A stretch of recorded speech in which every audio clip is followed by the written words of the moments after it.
A Sort of a Pig from Timbuctoo. A story by Roger Hargreaves. Oink was a sort of a pig, a Timbuctoo pig.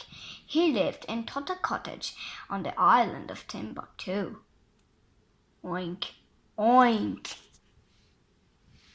He was very, very greedy. And do you know what that greedy Oink liked to eat? Apples. Greedy Oink. For breakfast every morning, Oink ate 22 apples. For lunch every day, Oink ate 33 apples. For tea every afternoon, Oink ate 44 apples.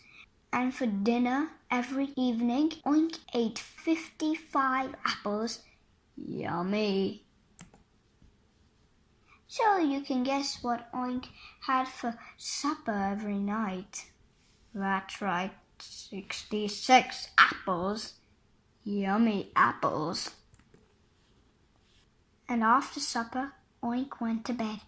Every night he dreamed about only one thing.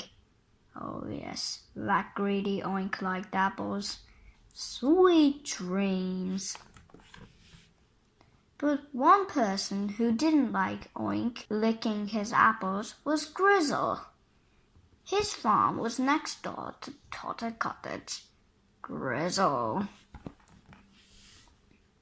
Every day, Oink used to nip through the hedge of Totter Cottage and help himself to Grizzle's fruit, which did not please Grizzle, not at all.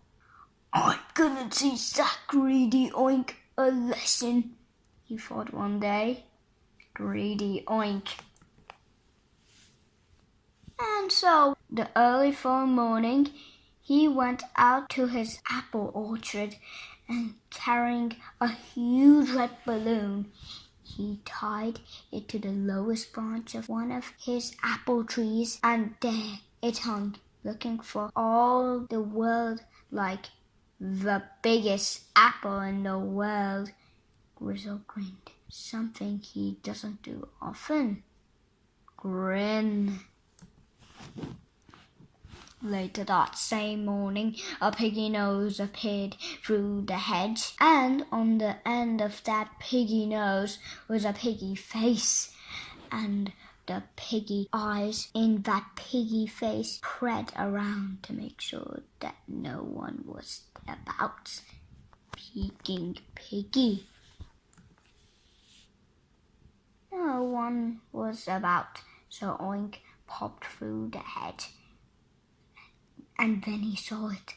He couldn't believe his eyes. I say, he breathed. It's the biggest apple in the world. Biggest apple. And he crept towards the biggest apple in the world.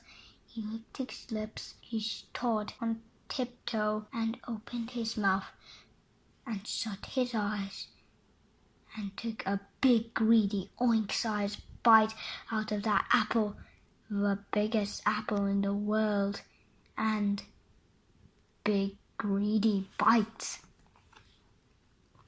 Bang! Oh! Oink was so frightened he fell head over towards, and he rushed back through the hedge faster than you can seen a pig move ever before, and hid trembling under his bed. He'd never had such a fright in his all his life. Frighten. Grizzle, who'd been watching from behind the tree, burst out laughing, something that he never does. I don't think, he laughed, I shall be seeing that greedy Oink in my apple orchard again. And he was right. Oink hasn't touched an apple from that day to this. And do you know what he dreams about at night these days? Dreaming. The biggest apple in the world. Bang!